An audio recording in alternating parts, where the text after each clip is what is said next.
I'm Rick Miller, and this is Xing the Gap. In Xing the Gap, I'm not the performer, but the host of an intergenerational conversation between a baby boomer and a millennial.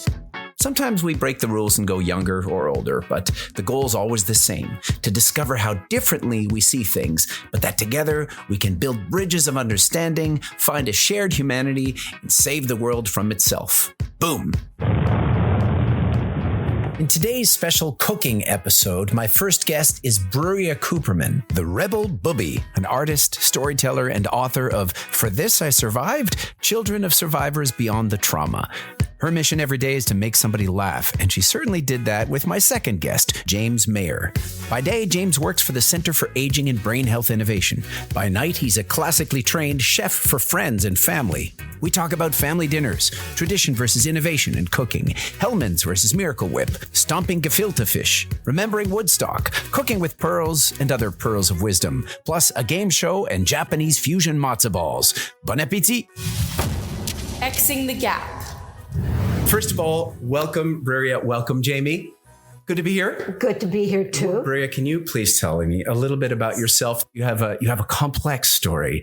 Okay, I was born in Palestine, which became Israel, of course. My parents are Holocaust survivors, and they came in on Aliyah Bet. They were snuck in on, one of those boats, and they landed in Israel, and that's where we were for about 7 years. So eventually we came to Canada, and we settled in Hamilton because we had a cousin there, and it just gets crazier every year. I mean, what happened? I lived in Hamilton. I went to New York for school, and then I came back to Toronto. Then I'm always sort of restless, so I've lived in different places. I've lived in Italy, I've studied there, and then I lived for about 6 years in Japan.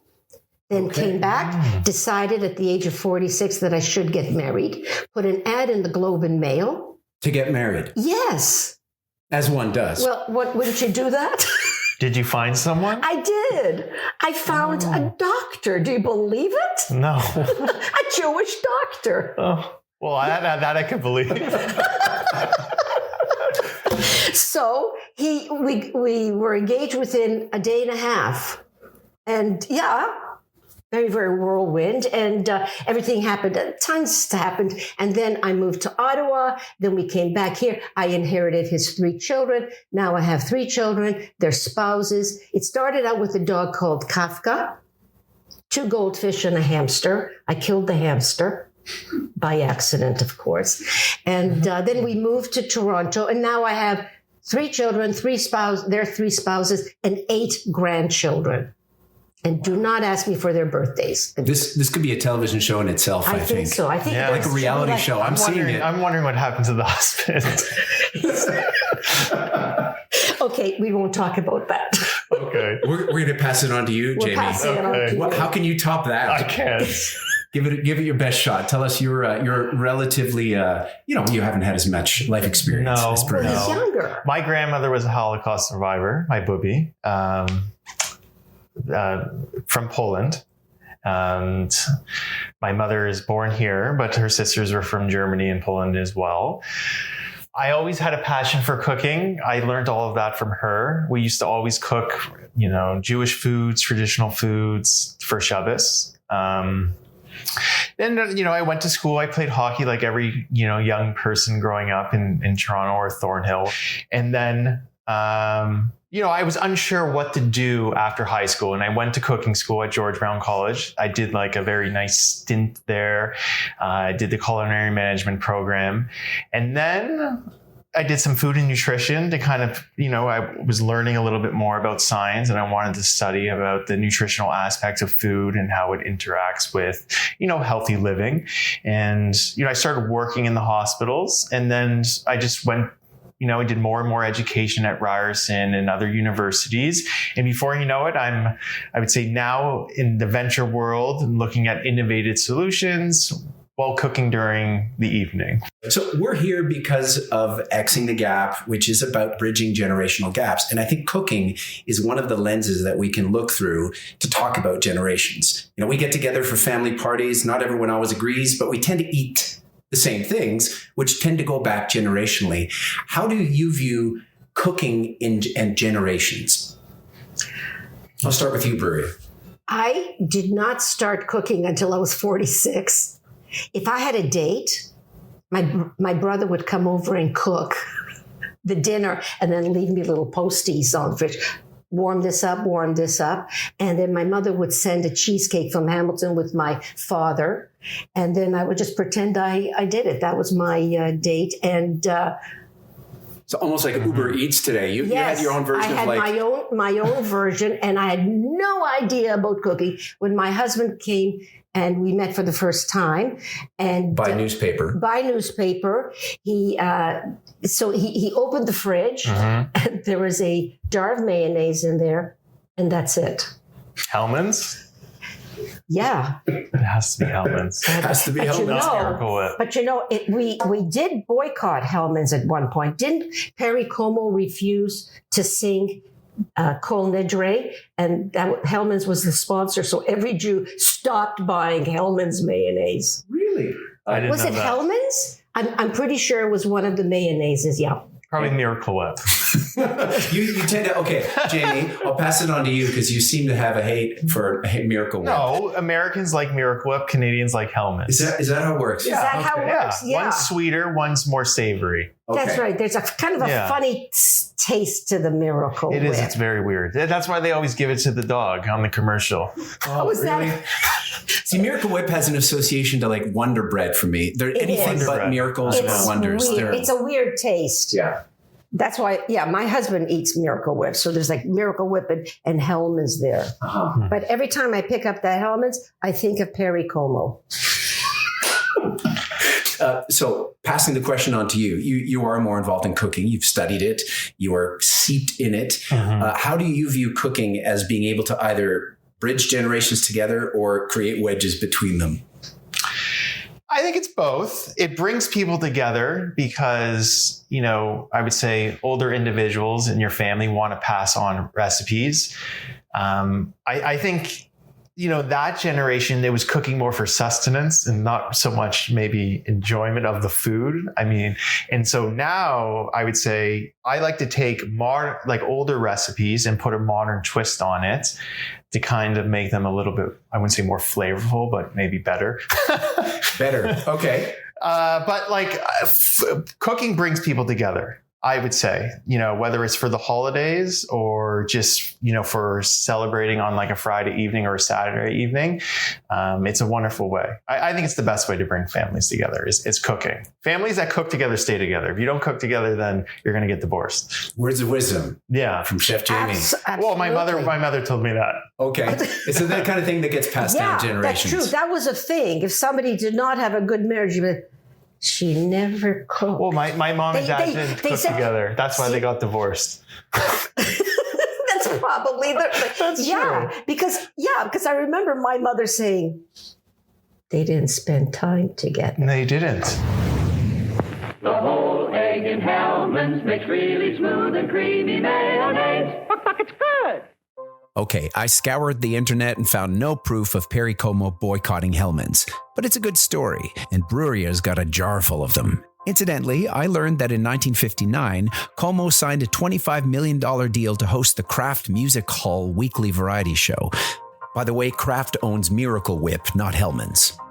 Como became the highest paid performer in the history of television to that date and made it into the Guinness Book of World Records. True story, I think. The first thing I learned to cook in my life was gyoza when I lived in Japan. It was part of learning Japanese. So I was just a total That's the flake. first thing as a Jew you learn to cook? As a Jew, do you believe it? That's normally a pork dish.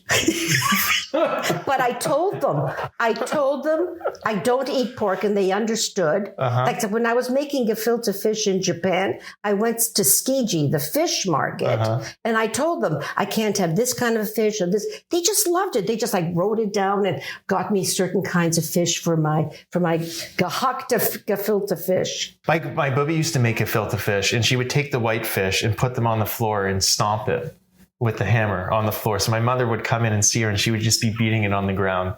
In Israel, we put the fish in the bathtub. Okay. Wow, these things I just didn't know until today. So there's a Japanese connection to what we're going to cook today. So maybe you could present what we're actually going to be cooking. We are doing a fusion between Japanese and Jewish cuisine. We're going to do a traditional Japanese broth, which is called dashi. It's a base for many of the soups that they do in Japan. And then we're going to take a traditional matzah ball and bring the Jewish, traditional matzah ball soup in it. And then we're going to top it with some Japanese mushrooms and green onions and ginger and sesame. It's going to be a fusion of two different cultures together. And so you said that word fusion, which is big, right? Which is big. Yeah. And this is a fusion. This is like classic fusion. So hopefully people watching get inspired and then try something new for their next, Pesach. Jamie, what do we have here? We are going to make a Japanese matzah ball soup. Okay, I'm going to do very little, and you're going to be doing everything. Oh, God, I'm such a klutz. I better move this. You know what? I better take this off because it's just going all over the place. I'll take it. Take my jewelry. You can wear it if you want. Oh, it's on it when I get home. Didn't people used to cook with pearls in the 50s? Yes! I always wanted to have pearls because, all those fancy ladies on TV were like wearing pearls and they wore this and they didn't get dirty and they never wore like a schluffrock.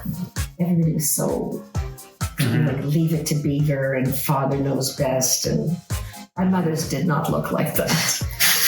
And Jamie doesn't cook like that either. No. I have 16 people around the table, right? So we've got different kinds of matzah ball lovers. The first question is, a floater or a sinker? I've never seen a sinker. That sinker's too dense. It would probably be like a brick. I've got a son-in-law who loves those sinkers. They're like, boom. But those are the people that like pureed latkes instead of grating it. Well, I don't know, I can't stand those individuals. Really? No. You can tell I think you're right. Those are the people that don't like food. They just will just eat whatever is given to them. I know. It's awful. No texture. It's just like applesauce. Should they be canceled completely? Canceled. Sent to another room. I wouldn't like to be in their presence. I always ask whenever I go to someone's, house that's Jewish and for Seder or whatever, I always ask those questions. How do they cook their latkes, their matzah balls, and then a savory or sweet brisket? I can't stand savory brisket. Brisket should never be savory. It should always be sweet in Jewish households. Yeah. It also has to be a double brisket because there needs to be fat. And people that do a single brisket and they're worried about the health, I also don't like them either. Yeah, you can't worry about your health. No, you're going to eat brisket, just eat it. Exactly. I actually do make a fabulous brisket. It's exactly. So for people who don't necessarily view cooking with as much passion as you do, Jamie, I get the sense you've mentioned, maybe joking like, I don't want anything to do with them or I hate them, or you have strong opinions about food as many of us do. For those of us who treat food sometimes as just fuel to get us by, like me sometimes, believe that? Do you hate me? We feel sorry for you. I don't hate you. But I also don't envy you. You don't want to be with me. No, it's just, this is sometimes I've appreciated food. I work to do three things: to travel, to eat, and drink. That's my life, right? And so people who don't like food, that's just something extremely important to me that they don't care about. I was at a conference. We're standing in line, and I said, do you know what it is to be a Jew? I said, a Jew is a person who will stand in line at a restaurant and talk about the meal he had the week before.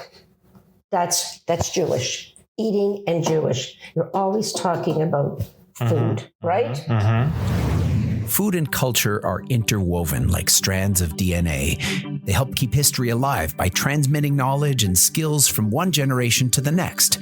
Did you know that UNESCO recognizes 23 food and drink-related traditions as part of its representative list of the intangible cultural heritage of humanity?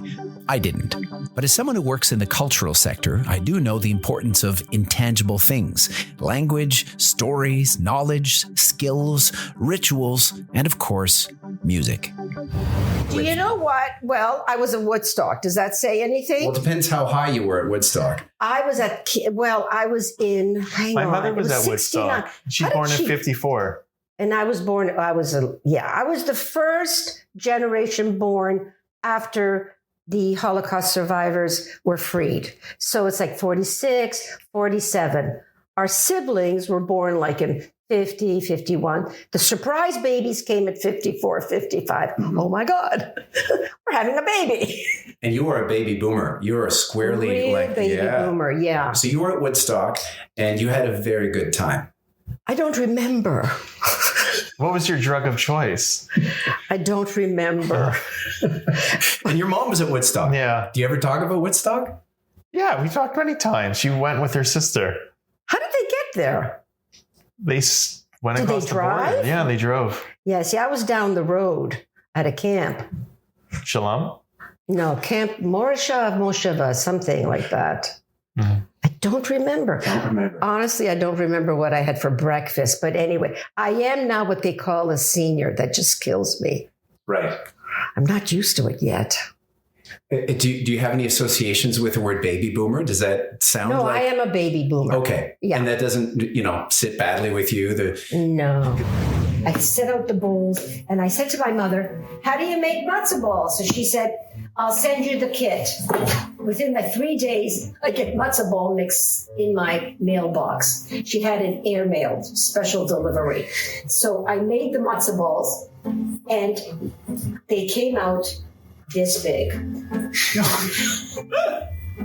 so when I put them in the bowl, there was no room for the soup, the matzo. So I called my mother the next day and I said to her, Ima, we didn't have any room for the chicken soup. She said, what happened? I said, well, the matzo balls were too big. And she said, well, they grow. I said, as God is my witness, who knew that matzo balls grew? I was very privileged. As a baby boomer, it was right after the war and that we got everything and anything and we were coddled and loved, those of us who were lucky enough to be in that kind. But I know certain generations are very, not just dismissive, they're angry at us. Mm-hmm. But what could be so? We talked about peace. Is that so bad? How old are you? Or what is your generational cohort, I should ask? I'm 32. I think, what are we, Gen Y? You're kind of Gen Y, getting closer to Gen Z, but you're squarely in the millennial mode. Is he millennial? Is he millennial? Yeah. Or I'm like on the cuff. Exactly. You're on the cusp. So anyone kind of born in the late 1990s and later would be Gen Z now. And millennials are anyone born sort of between 1980 and 1995, 6 or 7, around there. And so what is your view of generations? I know you looked at it through cooking. Do you feel that older people, are you curious about what they still are saying, what they have to offer and their lived experience? Yeah. I mean, there's tons of things that we learn from aging adults or just older adults, whether it's, different social norms, stuff related to work, their passion for, their experiences going through different wars or through the different generations, the 60s, 70s, and 80s. So there's lots of things I think need to be shared with the younger generation, because going from I would say the 90s to 2010s, not much change as much going from, I would say, the 50s to the 80s and up to the 90s. So there's a lot of things that I think that could be shared, and it shouldn't be forgotten, right? Because when you forget, that saying, history repeats itself. Yeah. And what do you, on the other side of it, feel that younger people are teaching you? Well, I meet with my grandchildren every 6 or 7 weeks, and we go out for lunch now because we can. And I just love hearing them talk. It just keeps me young, keeps me relevant. I love culture. So they're telling me all sorts of things, and I learn about music, and it just refreshes me. And then I also think that sometimes when I think times are tough, especially now with the COVID, and we've lost 2 years, and that's a lot of years for a senior person, like you're in your 70s. Sure. It means a lot, but they sort of just lift me up, and there is joy in the world, and they've got it. And I just love their innocence. I mean, they think they're so cool and grown up, but, oh, Bubbie, come on, you should know that. But they're really great. And I love to talk to them. And I find that the younger generation are wonderfully respectful. They're wonderful. They're terrific. They help you. I've just never met any people are always complaining about the young people. I don't hear that. You don't hear that? No. My Alana's mother, who's a teacher, all she complains about is how rude the students are. And how disrespectful That's a classroom. they are. Because I was a teacher. And so maybe there's a certain context where... context. And part of it's also our perception too. Like some people view the world, like my dad, through everything's rosy all the time, and that's his survival strategy. It was just a very positive view of the world and not ignoring he knows there's a lot of negative things always, except he chose to focus on the positive. Whereas I think young people have access to everything that is wrong with the world on their phone all the time. And it's much harder to stay positive. So my kids who are teenagers have a lot of anxiety about what's going on in the world, specifically climate anxiety. However, we've also tried to teach them to be very respectful of their elders because our culture doesn't do that very well. It's taught. It's something that has to be taught by parents to children. Yeah. Bruria's right. Respect for our elders needs to be taught down the generations. In Western culture, however, we sometimes treat our elders as products that are past their due date. That's changing, hopefully, and communities like LEAP are recognizing older adults as innovators and creative storytellers. And when you bring them into the kitchen and cook with them, you not only get creative stories, but you find out that cooking isn't just about tradition, it's about innovation. Everything related to cooking involves innovation. Before, not so much. But I would say ever since probably 99 up, food has been basically intersecting with science in gastronomy, whether it's, using different forms of chemicals to thicken sauces or to create different types of textures, or, there's all these different types of cooking techniques like sous vide and these different types of torches. So you're constantly bringing in science and innovation to trick an individual on what they think they're eating. Okay. Which is something back then, I don't think they did as much. To trick, that's an interesting way to put it. Is that sort of like trying to get your vegetables in your kids or trying to make vegetarians feel like they're eating meat? Make food exciting, right? You can kind of have something that might look like a tomato, but it's actually, a meatball type of thing. And how do you feel about your view of cooking being embracing tradition more than innovation? I'm stuck. That's okay. I just feel that it used to be where you sat down, you rushed through it, and you just left the table. Because I remember my mother once, she spent all that time cooking, and she timed us. We had it done in 7.5 minutes. The cooking or the eating? The eating. Yeah. I mean, the cooking took forever, right? And then boom. But I think is that an innovation? I think it's.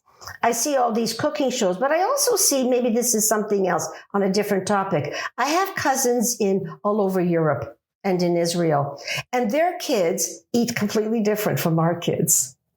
What do? They eat adult food. Do they eat more slowly as well? Do they take their time? Yes, they take their time, and they eat the salad at the end of the meal, and all sorts of things. But these little kids are eating, these wild and wonderful foods. And here, it's like chicken McNuggets and grilled cheese sandwiches and mac and cheese. But, that's fine. I let my kids do that. I'm hoping they'll get into it a little bit more. But I think the innovation was our attitude towards food. It's just exposure to the food. That's right. One of my favorite foods growing up when I was really, really young was actually escargot snails. My mother gave them to me when I was like 4 or 5, and that's one of the things I loved. Because your mother gave it to you. But you see, other parents will not be doing that. Yeah. That's what I'm saying. So my French cousins, they're like 3-year-old will be eating the same food as the 30-year-old or the 60-year-old. I know. But here, I know. people, and then I see these kids, they'll only eat like one thing. That's all they'll eat.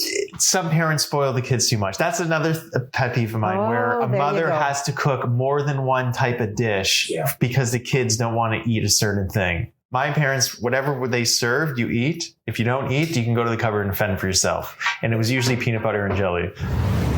Can you make this Asian food for your family? No, just you. I'm honored. And then we're going to sprinkle a little bit of roasted seaweed Do on. you make brisket or anything like that? Any of the traditional Jewish food? Yeah. So what do you put on top of your brisket? I do a sweet brisket. Consisting of what? That's a secret. Okay, I'll tell you mine. Grainy Dijon, Uh-huh. ketchup, Okay, we're good. and a ton of garlic powder. And then you cook the life out of it.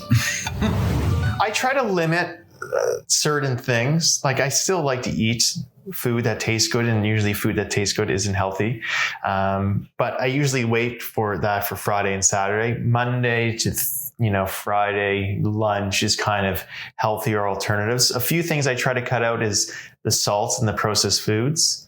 I would say those are the silent killers. You don't know until you have hypertension and something bad happens to you, because there's not really any symptoms of high blood pressure until it hits you.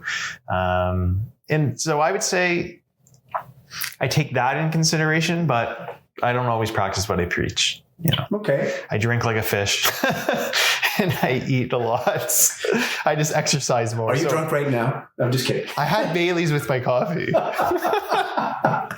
you tend to drink while you're cooking? Is this something you I guess we'll find out soon. No, like when I was in Italy, when I was studying in Italy, we started out with Black Russians, 4:00 in the afternoon. And Yeah, I like Black Russians. Oh, that's great. I like isn't it? White Russians too. Black Russians, and you just, and then the next morning we were in Switzerland, and I said, that's it.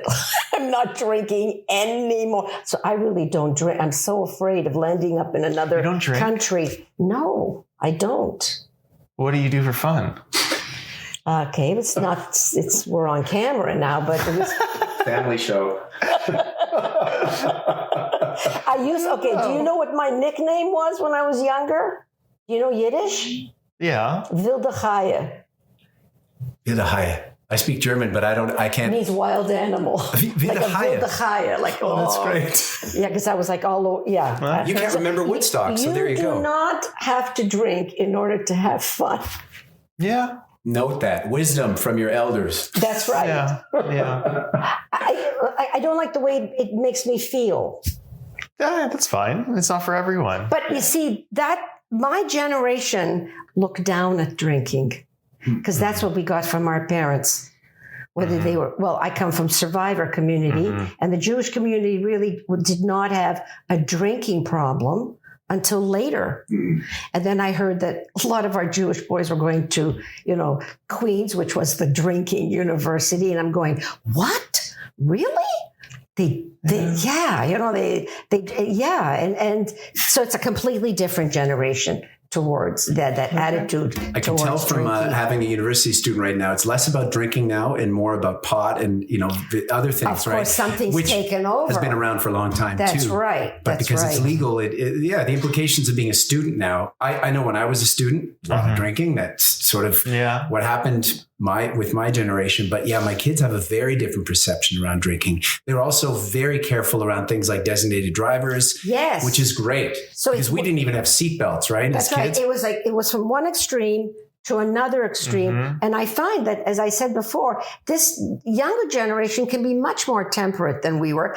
And my grandchildren are always going, Bubby, you've got to be careful. They're much more temperate. Yeah. And they have a lot of common sense. And I'm just thinking, we were just crazy. These kids have got it together. Maybe just the ones I know. I think that's new. My generation was still kind of crazy. Pot wasn't That's as right. prevalent then. That's right. It was more alcohol. I don't think we were as concerned with designated drivers. Way more so now. Yeah. Right? I don't even like to have a drink and drive. Like I can't even do that anymore. It's just abominable, sure. So we've evolved. We've devolved in some ways. I think that's a good evolution in our society, yes, right? Absolutely. I think so. I'll ask you one more question around the brain, because Leap and Cabby are very interested in the brain, as am I. I want to know what you think cooking does to your brain. Go ahead. You're the scientist. I mean, it helps release endorphins and makes you happy and smile.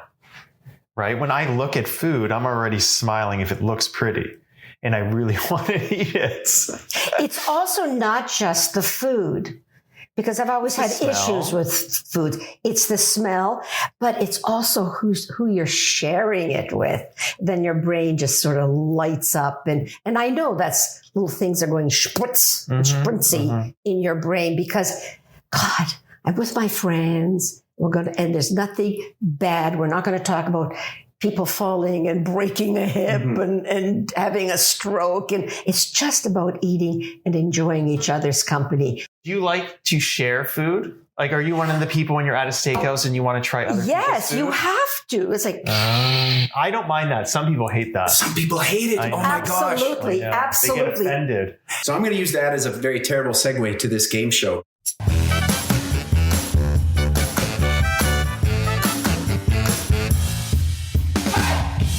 Going to ask you certain questions that I think the other person might know about the other person's generation. And we'll see how much you know in the pop culture sphere. You'll do better at this than me. I'm very is that judgy. right? You're going to have to do a lot of editing here. Okay. I'll try and behave. My grandchildren told me to behave. Did they? Yeah, They said no potty mouth, Bubby. Bruria. Yep. What is this? Oh, I know what that is. That is a USB, UBS, XYZ. Yeah. It's a thing you put in. USB stick. You got it on the first try. That's it, Okay. yeah. Name a celebrity chef from the last 10 years. That's really easy. For the last 10 years. There's so many chefs I know there's so many. Oh, I can remember Julia Childs. No, you just took away the question I was going to give him. Oh. I was going to ask names of famous cookbook. Okay, well, you can go back. So do you remember cooperation. Julia Childs? Yes, I love Julie. No, Julie. This is a chicken. If I say famous chef Gordon Ramsay, that foul mouth. Yeah. But that's not chefing. Is that Yeah, such it a is. word? That's not chefing. How can that be chefing? He's screaming bloody murder at these people. You know what They're like one of his pissing lines in I their like? pants. When he yells at them, he calls them a fat cow. That's terrible. Oh my God! But are they really cooking? Is this cook? Okay, I feel sorry for them because they want to, do well so badly, and he's using the F-bombs and oh my God! When something is lit, is that good or bad? Oh, that's good. I know that. Well, you have to. I've got grandchildren. Yeah, so you know all this stuff. I know the stuff. So you can name a K-pop band. Yeah, that Korean band, is that K-pop? Yeah, that's K-pop. Yeah, then Gangnam, that fat little guy that No, was that's not Name of the K-pop. song, but No, that's his name is Psy, and he had a song called Gangnam Style. But Right. a K-pop band would be. Yeah. Come on. three Wonder letters. Girls. Oh, okay. I like them. BTS is another one. That's a BTS, famous. that's it. You know this stuff. Okay. Yeah. But that's new though. Wonder Girls was my generation. Who I like are them. Wonder Girls? Nobody but you. Nobody. I'm gonna have to look that up. That's okay. You can Google it. Yeah. So, who's the author of the Harry Potter books? I know, but my memory's been terrible. Rawlings. J.K. Rowling. Yeah. That's it. Okay, Rawlings. My Okay. favorite is what is her ex-husband now thinking. That's my favorite. good. Okay. ahead. Name a Spice Girl. Any one of the spices. I know them, and do you remember the Spice Girl? Brown Spice? Is there a Brown Spice? Or she's just brown? Like the real name? Yeah, Is there they're one that's names of the brown? spices. There was Ginger Spice. Yes. I believe. Ginger Spice. Posh, Scary Spice. Posh. I remember Posh. That was Victoria Beckham, I believe. Baby Spice. Victoria Beckham was a Spice Girl? Yeah. That's how she started. Is that how she started? You see, I didn't know that. Yeah. I love her clothes. Name any hip hop artist. You mean like those rappers? Yeah. Those anti-Semitic rappers? Well, they're not all anti-Semitic. Okay, name anyone. Ice something, Ice-T. Well, T-Ice? Ice Cube was Ice a Cube, hip hop that's it. way back. Okay, you dug deep. He was. Ice-T, Vanilla Ice also was There was that guy that was murdered. There were lots. Lots were murdered. Notorious, Biggie. Tupac. It's an occupational hazard. Yeah. Okay, so finish this band name. The Black Eyed. Peas. Good for you. Red Chili Pepper. Red Hot Chili Peppers. Don't forget the Chili hot. Pepper is a child of survivors. Huh? Kiss. He's a child of survivors. You mean Kiss? Gene's real name? Gene Simmons? Yeah, hang on. I knew this. It's in my book. What's his real name? I don't know this. He has a real name. He has a Jewish name. Yes. Chaim. Chaim, that's Really? it. Yeah. And then Geddy Lee. Yeah. Geddy Lee is also Jewish? You know how he got the name Geddy? No. Somebody told me this. I don't know if it's apocryphal, but his mother was a survivor. And his name was Gary. And she would yell out the window, Geddy! Come in for dinner! A couple more. Okay. Who lives in a pineapple under the sea? I have no idea. Oh. Jamie? The pineapple under the sea. Who lives in a pineapple under the sea? SpongeBob SquarePants. I do love SpongeBob, but I didn't know he lived under a pineapple. Yeah, he does. It's too bad. Okay. So cute. Who are the two people involved in Brangelina? Okay, Brad Pitt and Angelina Jolie. Ding ding. Bennifer. Jennifer Aniston, and is that Ben? Who's the Ben? He was Ben in Good Will Affleck? Hunting. Wow, you are good. You are I good. love culture. Okay. Yeah. Okay. Name any of the friends from the TV show Friends. Come on, you can do this. Oh, wow. They were there for 10 years. Go ahead. The actors It's are the characters' names. The characters' names. yours. Do it. Rachel. Yeah. Yes. Phoebe. Yeah. Yeah. Joey. Yeah. Chandler. Yeah. Monica. And No, you left brother one of out. Monica. Monica's brother. Oh, the guy. Ross? Yeah, Ross. That's right. Okay. And I'm in the studio audience. It's going to give a little clap here.